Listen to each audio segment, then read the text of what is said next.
घ्यायला आलो होतो। तारीख आम्हाला भेटलेली आहे। मुख्यमंत्री उपमुख्यमंत्री दोघांनी एकनाथजी शिंदे असेल, अजितदादा असेल आणि मुख्यमंत्री स्वतः यांनी सांगितलं का आम्ही जे दिलेला शब्द आहे तो 30 जून 2026च्या आत कर्जमुक्ती झाल्याशिवाय राहणार नाही आणि त्या संदर्भात त्यांनी जे शब्द दिलेला आहे आम्ही सुद्धा तारखेसाठी आलो होते तर तुम्ही तारीख घोषणा करा। योग्य वेळ कधी आहे त्यांनी योग्य वेळ दिलेली आहे आणि त्याच्यामुळे आम्ही आता तरी समाधानी आहोत।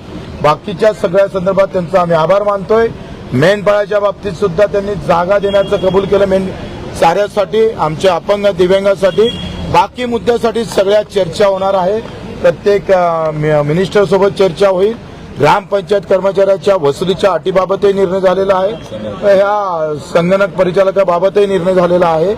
बाकी अधिक विषय मला वाटतं आमचे सगळे नेते मंडळी आंदोलन मागे घेणार का? आता आंदोलन मागे घेणार का? आता हे बाकी नेते मंडळीला विचार। तुम्ही आंदोलनाचे नेते, तुम्ही नेते आहात, आंदोलन तुमच्या हातीवर सर्व हो बरोबर आहे, पण मी नेता असलं तर याच्याशिवाय झालं नसतं होते।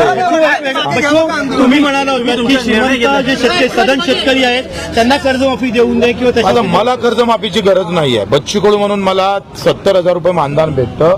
मी कसं कर्जमाफी घेऊ? काय गरज मला लक्षात घ्या। आणि म्हणून मला असं वाटतंय का ज्याला 1-1 लाख रुपयापर्यंत पेन्शन असेल, जे व्यापारी मोठे व्यापारी असेल अशा लोकांना कर्जमाफीची गरज तर नाहीच आहे।